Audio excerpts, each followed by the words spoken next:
എൻ്റെ പേര് മേരിക്കുട്ടി.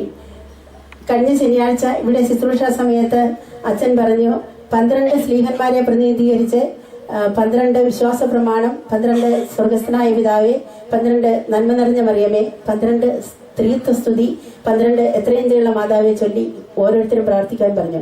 ആ കൂടെ ഞാനും പ്രാർത്ഥിച്ചു. അങ്ങനെ ഞങ്ങൾ 12 പേര് പ്രാർത്ഥിച്ചു. അച്ഛൻ പറഞ്ഞു ഈ 12 പേരും അൽത്താരയുടെ മുന്നിൽ വന്ന് മുട്ടുകുത്താൻ പറഞ്ഞു. അന്ന് 12 പേരാണ്, 12 സ്ത്രീകന്മാരിൽ. അപ്പൊ ഞങ്ങള്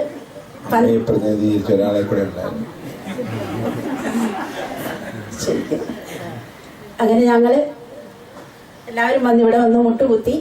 അപ്പം മുട്ടുകുത്താൻ പറഞ്ഞപ്പോൾ ഞാനൊന്നും അടുങ്ങി.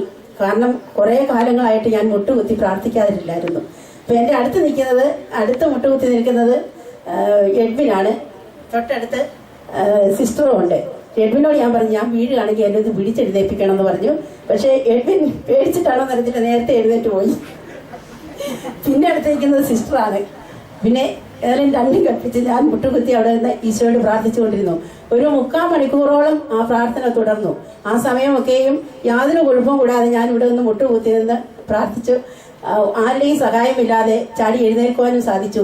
ഇപ്പോൾ എൻ്റെ മുട്ടിന് വേദന തീരെയില്ല. യേശുവേ നന്ദി, യേശുവേ സ്തോത്രം. സൗഖ്യം നൽകിയ കർത്താവിന് അപ്പോസ്തലന്മാരുടെ മധ്യസ്ഥതയിലൂടെ, അമ്മയുടെ മധ്യസ്ഥതയിലൂടെ തിരുസഭയിൽ കർത്താവിൻ്റെ കൃപ ധാരാളം ഒഴുകപ്പെടുന്നു എന്നുള്ളതിൻ്റെ അടയാളമാണ്. നമുക്ക് ഈ മകളെ സൗഖ്യം കൊടുത്ത് അനുഗ്രഹിച്ച ദൈവത്തിന് നന്ദി പറയാം. Hallelujah, hallelujah, hallelujah.